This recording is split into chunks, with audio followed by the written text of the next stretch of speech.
RG Kar medical college হাসপাতালে নৃশংস হত্যাকাণ্ডের বিরুদ্ধে এবং অভয়ার ন্যায় বিচার চেয়ে শনিবার তমলুকের শঙ্করারা বাসপুল এলাকায় গান আবৃত্তি আলোচনার মধ্য দিয়ে প্রতিবাদ সভা এবং প্রদীপ প্রজ্বলনের মধ্যেই অনুষ্ঠিত হল আরজিকরের পাশে আমরা তমলুকবাসী।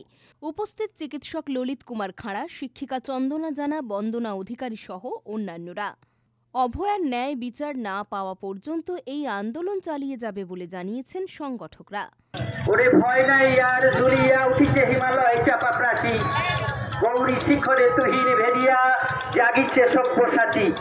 আমরা তমলুকবাসীর পক্ষ থেকে অভয়ার ন্যায় বিচারের দাবিতে আমাদের প্রতিবাদ আন্দোলন এবং মোমবাতি প্রজ্বলন অনুষ্ঠান চলছে।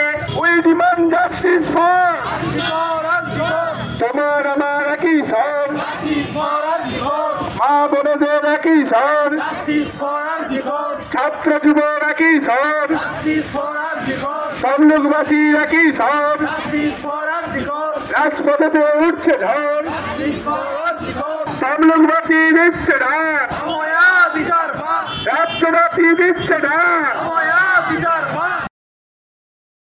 পুলক বেদের রিপোর্ট, খবর বিসিবিএস।